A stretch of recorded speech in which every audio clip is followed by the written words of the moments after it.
हम्म,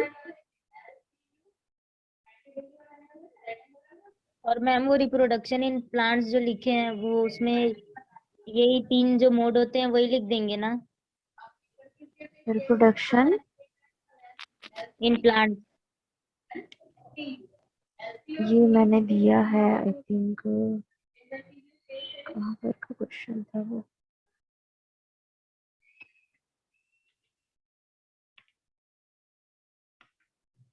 एक दिया है स्पर्म और एक क्या दिया है, गैमेटोफाइट दिया है क्या? हाँ वो life cycle of plant kingdom है, तो उसमें क्या करना है वो पूछ रही थी, मैं बोल रही थी। हाँ हाँ हाँ हाँ, वही मैं बोल रही हूँ। ये है page number, plant kingdom page number 150 है, इसको पूरा छाप दो। Life cycle in plant kingdom, ठीक है।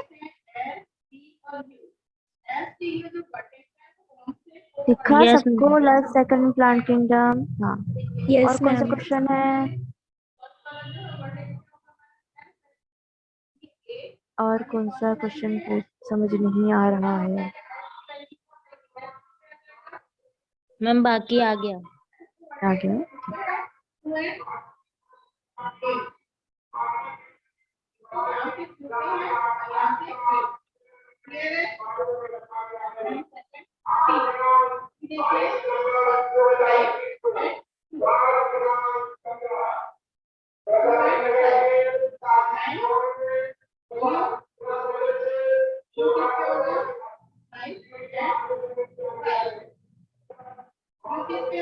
हम्म, कहाँ तक थे हम लोग, कल कहाँ पर पहुंचे थे?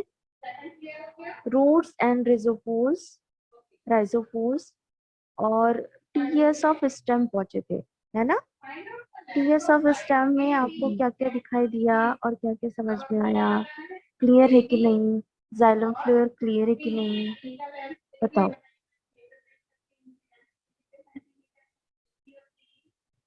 जाइलम फ्लोएम का वर्क बताओ। कल मैंने वर्क दिया था, आपने लिखा कि नहीं? लिखा? Yes ma'am.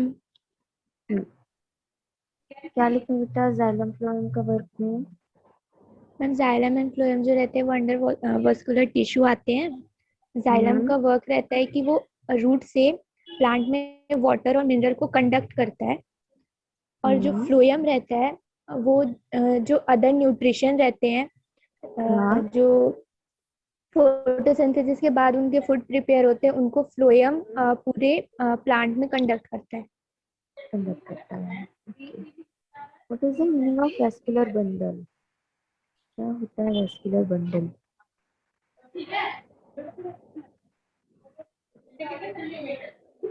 क्या होता है उसका?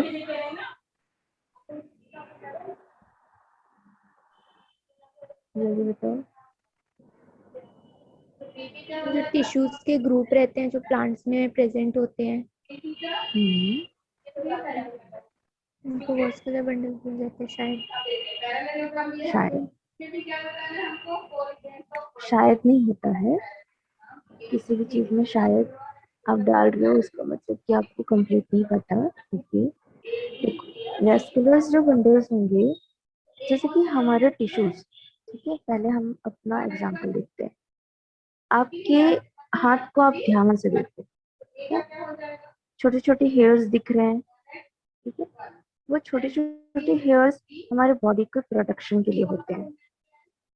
अब मैं अलग लैंग्वेज नहीं बोलूंगी, बट ये होते हैं, इसलिए होते हैं क्योंकि जब हमारी बॉडी में ठंड लगती है, गर्मी लगती है ना, शिवरिंग होती है, कपकपी लगती है, तो ये हेयर्स हमें सिग्नल देते हैं कि हमारी बॉडी में कहीं पर हम हमारी बॉडी में कहीं ना कहीं ज्यादा टेम्परेचर है, कहीं ना कहीं कम टेम्परेचर है। तो वो शिवरिंग, बुखार, कपकपी, इसके थ्रू हमारे जो ये हेयर्स है शो करते हैं, ठीक है।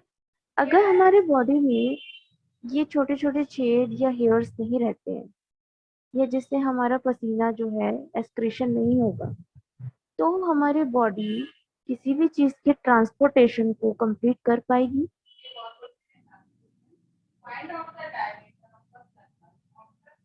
कर पाएगी? No ma'am. नहीं कर पाएगी।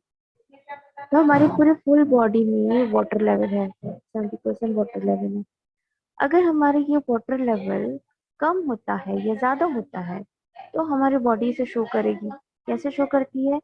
जब भी हम ज्यादा पानी पी लेते हैं तो हल्की सी एंजाइटी फील होती है कि हमारी बॉडी में भारीपन आ जाता है। और अगर हमारी बॉडी में कम पानी है तो हमें चक्कर आने लगते हैं।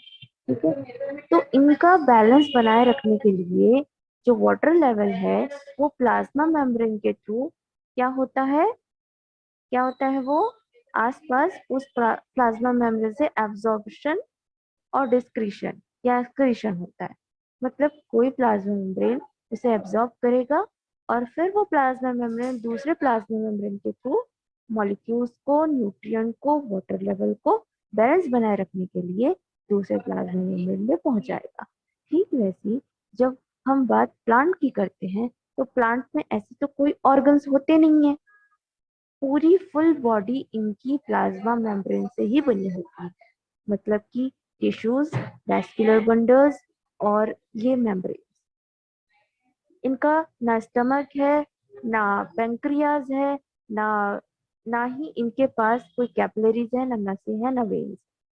तो ये क्या करती है, ये उन बंडल से, ये उस वैस्कुलर बंडल से पानी का एब्जॉर्प्शन और एक्सक्रीशन दोनों वर्क करती है।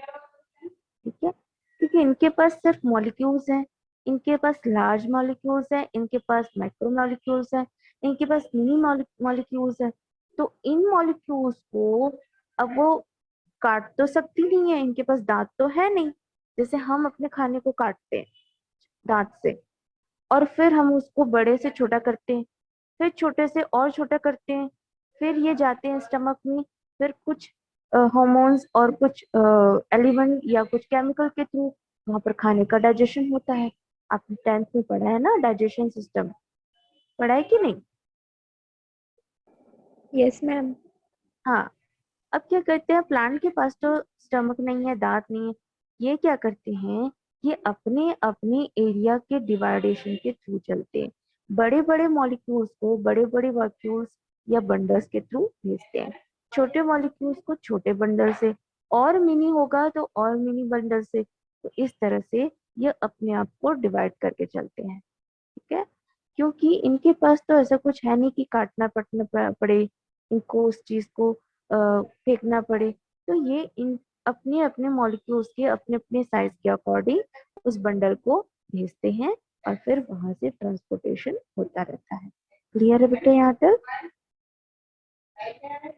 Yes ma'am. तो जाइलम ऑफ फ्लोएम का बस यही वर्क होता है कि xylem of phloem work of transportation from nutrient, nutrient का ट्रांसपोर्ट करते हैं हमारे मॉलिक्यूल्स का, मतलब अपनी बॉडी के मॉलिक्यूल्स का, अपनी बॉडी के माइक्रो, मिनी माइक्रो या उससे भी छोटे जो मॉलिक्यूल्स होंगे उनको एक दूसरे के साथ ट्रांसपोर्ट करते हैं। इनकी बॉडी में जो फोटोसिंथेसिस होता है वो भी सन के थ्रू होता है, सनलाइट के थ्रू होता है, जिसके थ्रू ये अपना वर्क करते हैं अपने फूड को प्रोडक्शन करने के लिए। और ये वर्क करते हैं उस जाइलम ऑफ फ्लोएम के थ्रू, जिससे ये अपने सारे न्यूट्रिएंट को अपने लीव्स के साथ उसके ग्रोथ सिस्टम के पास पहुंचा सके और फिर अपने आप को बड़ा कर सके, डेवलप कर सके। ठीक है, रूट एंड राइजोफोर्स भी इस तरह का एनाटॉमी रखते हैं कि similar some cells the epidermis connecting tissue, root hairs, external layer root hairs, and the presence of rhizophores. Rhizophores after epiblema, hypoderma presence, which is the absence is root in the both root and the rhizophores cortex is from the parenchymatous cell. Parenchymatous cell जो होती है first layer of sales होती है root में, और ये stem में भी होती है। देखो मैं आप लोग को प्लांट का एक सिस्टम बता देती हूँ जिसको आप हमेशा याद रखना। प्लांट का कोई भी पार्ट हो, चाहे वो लीव्स हो, स्टेम हो या रूट, ठीक है, क्या बोला, क्या बताया मैंने, प्लांट का कोई भी पार्ट हो, स्टेम हो, रूट हो, लीव्स हो, कोई भी पार्ट हो, ये इनके जो सेल्स की जो सिस्टम होती है वो कहीं ना कहीं एक जैसी होती है। एक जैसी इसलिए होती है बिकॉज क्योंकि न्यूट्रिएंट को भेजना है, तो इनके वेस्कुलर बंडल से लेकर कॉर्टेक्स, पैरेन्काइमेटस सेल और बहुत सारी वो चीज जो ये अपने अंदर एब्जॉर्प्शन का या एक्सक्रीशन का ये मेथड रखती हैं या सिस्टम रखती हैं, तो इनके पूरे सेल्स जो है एक जैसे रहेगी।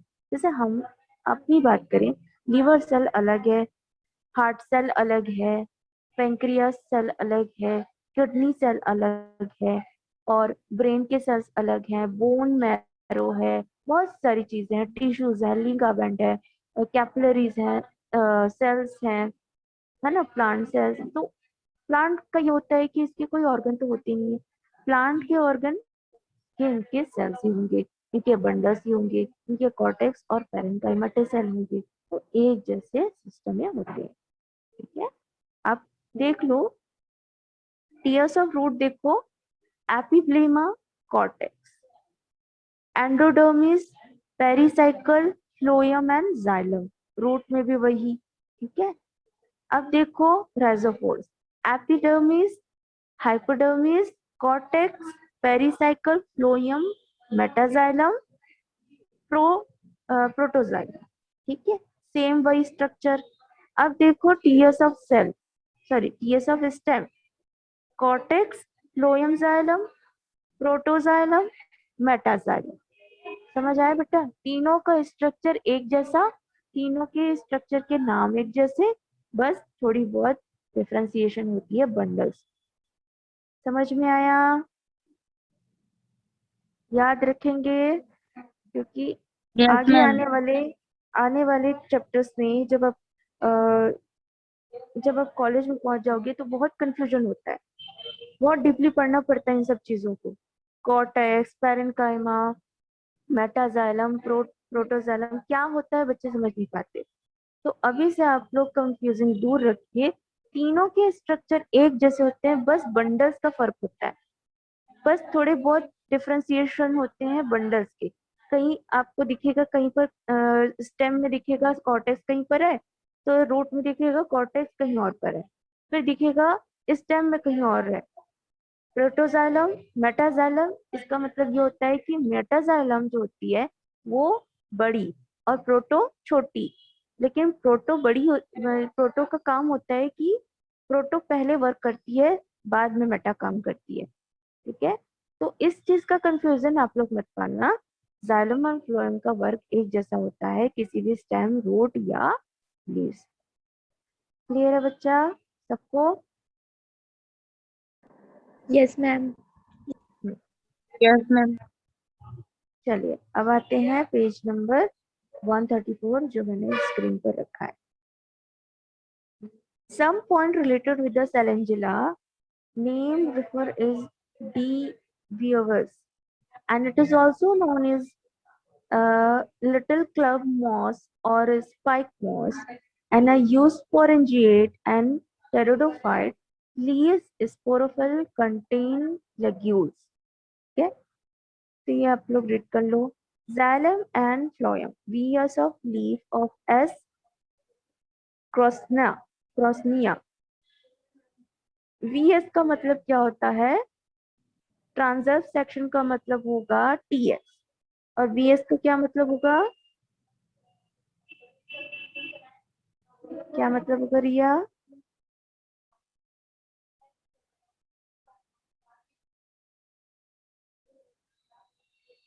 आयुषी आप बताओ। Ma'am vertical. Yes, vertical section. ठीक है, transverse section and vertical section. Vertical कैसे? देखो आप स्ट्रक्चर को ही देख लो, नहीं समझ आता है तो देख लो, ये किस टाइप का बना है, मैं स्क्रीन पर दिखा रही हूँ। इस तरह से बना है ना, इस तरह से दिख रहा है, मतलब आपको किसी भी पर्टिकुलर स्पेस की अगर ऐसे कटिंग करनी हो तो उसे कहेंगे वीएस, ऐसे कटिंग करनी हो तो उसे कहेंगे एलएस। ठीक है, और अगर उसके अंदर का कोई पार्ट देखना है तो कहेंगे टीएस। क्लियर है? क्लियर है? Yes ma'am. Yes ma'am. कोई कंफ्यूजन तो नहीं रहेगा आगे जाके? No ma'am.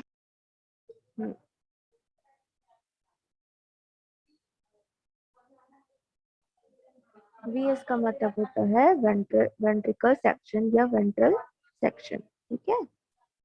Epidermis is a formed by the parenchymatous cells in which chlorophyll is present. Stomata is available only the lower part of the leaves. Mesophyll is formed by the single layer of cell in the mesophyll air chamber present in the middle part of leaf. Single am- amphicribal bundle is present, and the leaf don't different between the xylem, protoxylem and metaxylem.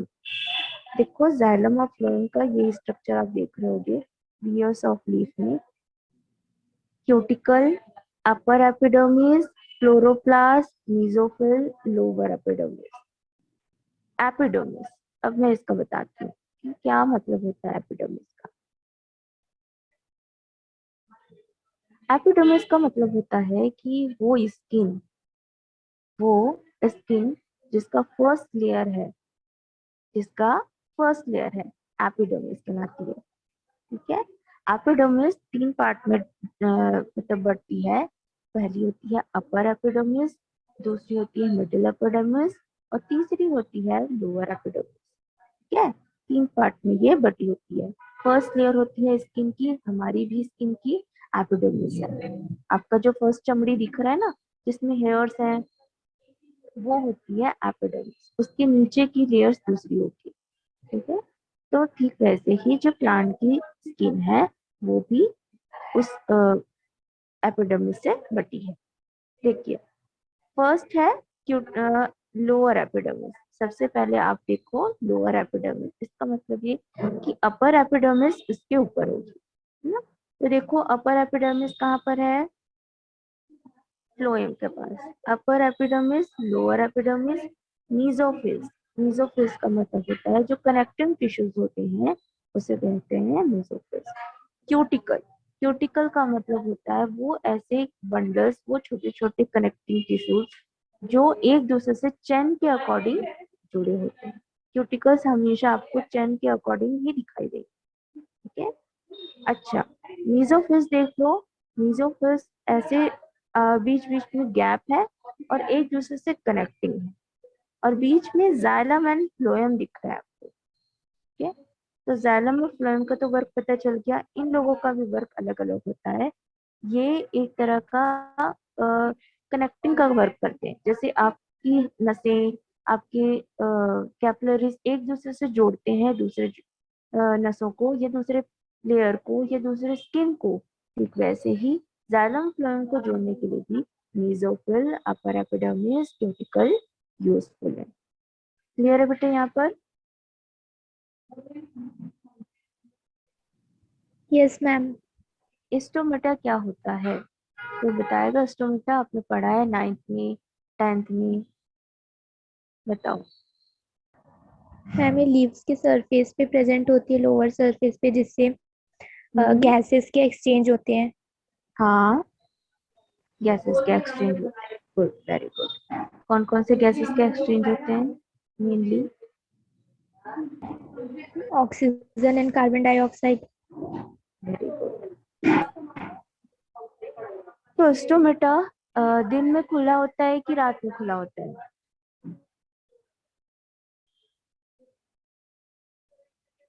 Open and close system को कोई बता सकता है detail में?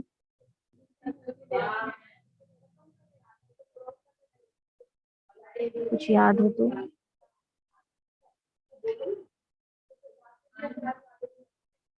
चलो ठीक है, आज का ये वर्क लिख लो। Explain stomata and their work, and also explain open and close system of stomata. सबको सुनाई दिया बेटा? Yes yes. मैम। लो, अब आती है बात रिप्रोडक्शन की, ठीक है। कोई भी प्लांट रिप्रोडक्शन सेक्सुअली और एसेक्सुअली तरीके से ही करेगा। In the Salanginella, reproduction takes place the two method vegetative and asexual. तो इसमें asexual है मतलब कि by wind, by birds या by animals के थ्रू ये अपना रिप्रोडक्शन करता है। वेजिटेटिव रिप्रोडक्शन क्या होगा, जिसके थ्रू ये फ्रेगमेंटेशन ट्यूबर्स के थ्रू ये अपना रिप्रोडक्शन करता है। ठीक है, ये आप लोग पढ़ लोगे सैलेंजिला का। अब आते हैं डायरेक्ट हम गैमेटोफाइट। गैमेटोफाइट से पहले दो पत्तियां दिख रही हैं,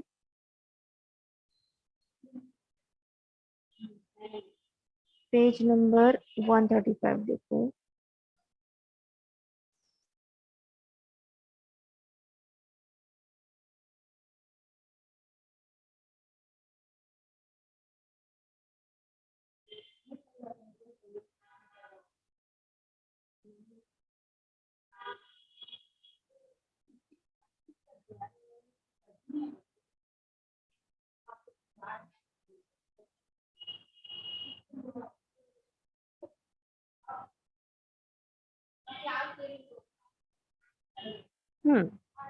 देखिए, द गैमेटोफाइट, गैमेटोफाइट के ऊपर जो दिख रहा है आपको लीव्स, उसमें मेसोफिल्स 2 एंड माइक्रोस्पोरेंजियम दोनों दिख रहे हैं। ठीक है, ये मॉर्फोलॉजी एंड माइक्रोस्पोरोफिल एंड मीगैस्पोरोफिल स्ट्रोबल्स है, मतलब कि एक तरह की लीव्स की तरह ही स्ट्रक्चर होती है और इनकी लीव्स की स्ट्रक्चर में ही इनका फ्रूट का प्रोडक्शन भी होता है। कुछ होते हैं ना, कुछ जो प्लांट्स होते हैं जो लीव्स के स्ट्रक्चर में ही फ्रूट का जो प्रोडक्शन करते हैं, फूड मतलब सॉरी फ्रूट फ्रूट का प्रोडक्शन करते हैं, है ना। In a microsporangia microspores mother cells divided meiotically the produce a large number of haploid microspores. Similarly, megaspores, mother cells in a megasporangia divided meiotically to produce 4 haploid megaspores. इतना important नहीं है बेटा, लेकिन फिर भी आप लोग एक बार रीड आउट कर लेना। ठीक है, अब आते हैं बात the gametophyte. Gametophyte, the gametophyte phase is started with the formation of haploid spores, as most species of the Salanginella are heterosporous. Hence, in the produce two type of spores in a two different kind. Sporangium, the microsporangium produce microspores and a megasporangium. Micro, mega, ये सारे जो terms हैं वो किस पे लगते हैं बताओ। माइक्रो मतलब कि जो हमें दिखाई नहीं देंगे, मेगा मतलब जो हमें दिखाई देंगे और बड़े होंगे, है ना। Produce the megaspores, both these spores germinate to produce the male and female gametophyte respectively. Allies of strobilus of different species, इसको भी आप पढ़ लो। okay. फिर है डेवलपमेंट ऑफ मेल गैमेटोफाइट। किसी भी प्लांट के मेल गैमेटोफाइट का प्रोडक्शन कैसे होगा, कैसे वो मेल रिप्रोडक्टिव पार्ट बनाते हैं और मेल के गैमेटोफाइट कैसे होते हैं। ठीक है, the microspores germinate to form a male gametophyte. Firstly क्या करता है, जो माइक्रोस्पोर्स होते हैं, जो छोटे छोटे स्पोर्स होते हैं, वो जर्मिनेट होते हैं किसी भी सॉइल में। अब ये मेल गैमेटोफाइट कैसे बनाएंगे, अगर इनके जो कहना चाहिए कि इनकी सेक्सुअल जो लाइफ है, इसमें अगर कोई फीमेल है तो ये फीमेल प्लांट, और मेल है तो मेल प्लांट। कई बार ऐसा होता है कि ये अलग अलग प्लांट बनाते हैं, मेल प्लांट और फीमेल प्लांट अलग अलग। कई बार मेल और फीमेल प्लांट एक साथ होते हैं। ठीक है, तो during the germination of microspores there the haploid nucleus divided into two daughter nuclei and one of the two migrate to one side of the spore. A cell wall is formed between their nuclei and the result in the formation of smaller prothelial an antheridial cell. ठीक है, formation करेंगे एक smaller part का जिसे कहेंगे प्रोथैलियल। Thallus, thallus का मतलब होता है जो पार्ट, जैसे कि आपने नागफनी देखा होगा, कैक्टस देखा होगा, देखा है कि नहीं, देखा है कि नहीं, देखा है बेटा? Yes ma'am. हाँ, नागफनी है, कैक्टस है, ये लोग थैलस प्रोड्यूस करते हैं। मतलब इनकी कोई लीव्स नहीं होती हैं, ये अपने आप में एक लीव्स, ये अपने आप में एक रूट, ये अपने आप में एक फ्रूट भी होते हैं। ठीक है, मतलब ऑल अराउंड इनके जो पार्ट्स होते हैं वो तीनों शो करते हैं।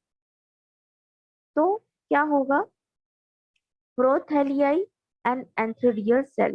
प्रोथैलियाई वो सेल, वो थैलस जो एंथर का प्रोड्यूस करते हैं, एंथ्रोडियल सेल कहलाते हैं। ठीक है, the prothelial cell remains the inactive and does not divide further. The antheridial cell divided along the several plants and give rise in the antheridium during the further development of 13-celled stage. Only the four central primary androgonial cell divide. ठीक है, anther cell produce क्या करेगा, anther के gametes को, anther को produce करेगा। ठीक है, चलिए देखिए, नेक्स्ट पेज है 136।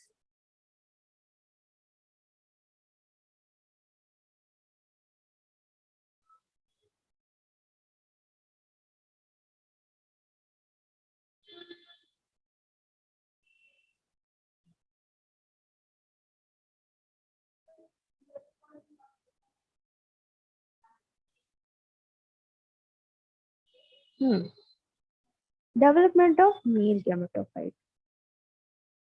मेल गैमेटोफाइट देखो, इसमें आपको क्या क्या दिखाई दे रहा है, the sporangial outgrowth and a microsporangial initial, उसके बाद है tapetum, microspore, tetrad, steps of development of microspore. Tapetum, microspore, ये क्या होते हैं, कोई बताएगा ये क्या होते हैं?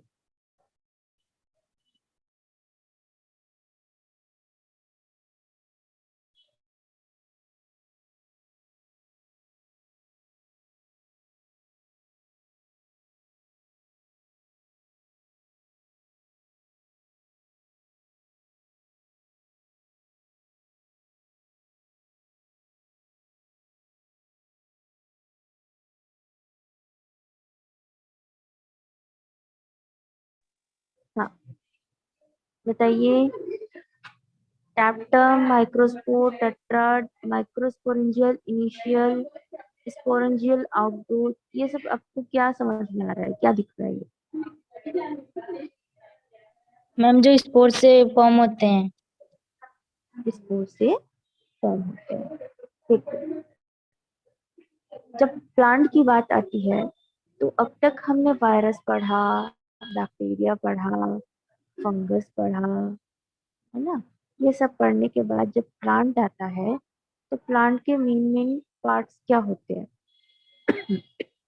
मेन मेन पार्ट्स होते हैं लीव्स, स्टेम, रूट, फ्लावर।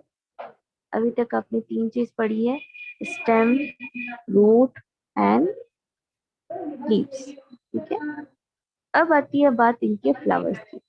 तो जब रिप्रोडक्टिव पार्ट की बात आती है तो रिप्रोडक्टिव पार्ट में कौन आएगा? फ्लावर, फ्लावर आएगा ना। अब फ्लावर में कौन कौन से पार्ट होते हैं, कौन बताएगा फ्लावर के पार्ट्स?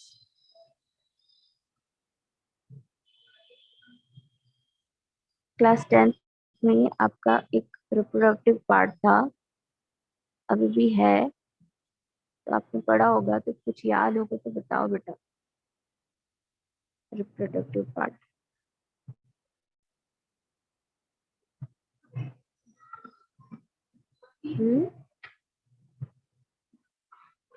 बताओ उनके रिप्रोडक्टिव पार्ट का नाम क्या क्या होता है?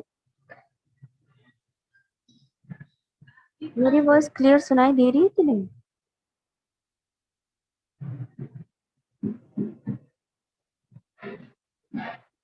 नहीं दे रही है?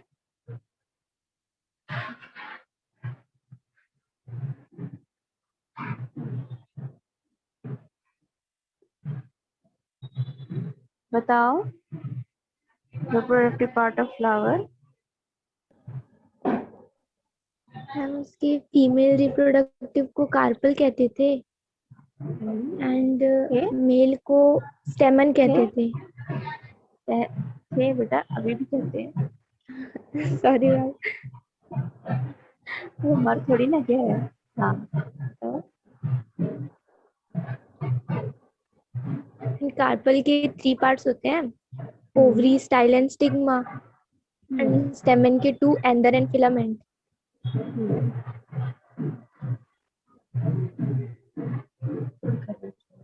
हाँ बोलो,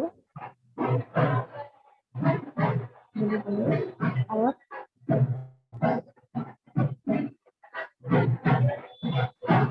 मैम और जो पॉलन ग्रेन्स रहते थे वो एंथर में फॉर्म होते थे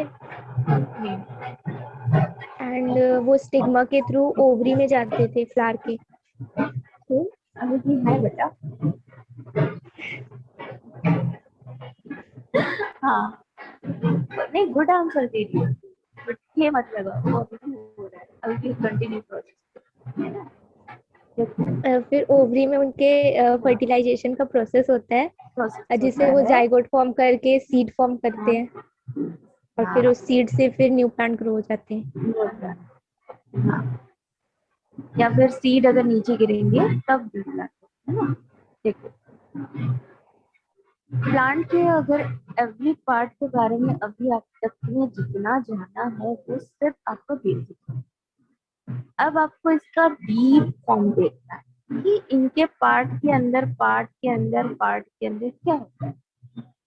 आपने सिंपली बताया कि एक एंथर होता है, एक ओवरी होती है, इसमें फर्टिलाइजेशन होती है, जाइगोट बनता है, सीड होता है। ठीक है, ये बेसिक तो जान गए, लेकिन इनके लेयर्स होते हैं, इनके कौन कौन से लेयर्स होते हैं, ये लेयर्स पे क्या क्या करते हैं, एंथर में पॉलन ग्रेन क्या किस शेप में होते हैं, ये सब आपको प्लांट में पढ़ना है। तो जब हम बात मेल गैमेट पार्ट की करते हैं, तो मेल गैमेट पार्ट में क्या आता है, सबसे पहले एंथर। क्या आएगा? एंथर। अब एंथर के जो स्ट्रक्चर है वो आप देख रहे हो सामने, डेवलपमेंट ऑफ मेल गैमेटोफाइट, मतलब 2 गैमेट होते हैं किसी प्लांट के अंदर, एक मेल गैमेट और एक फीमेल गैमेट। तो मेल गैमेट और फीमेल गैमेट दो डिवाइड पार्ट में 2 अलग अलग पार्ट के होते हैं और दोनों का वर्क अलग होता है, दोनों के स्ट्रक्चर अलग होते हैं। और दोनों के स्ट्रक्चर एक तब होते हैं जब दोनों के जो न्यूक्लियस है या फिर कहना चाहिए गैमेट है वो एक दूसरे से जुड़े। ठीक है, तो ये चीज, चलिए कल पढ़ेंगे इसे। आज 36 मिनट हो गया है, तो कल आप लोग क्वेश्चन लिख लो, डेवलपमेंट ऑफ मेल गैमेटोफाइट, और इसको ही पढ़ के आना है, मैं पूछूं क्योंकि मोस्ट इम्पोर्टेंट है 12th में पढ़ना। ठीक है, यस मैम। रखो तो जाओ।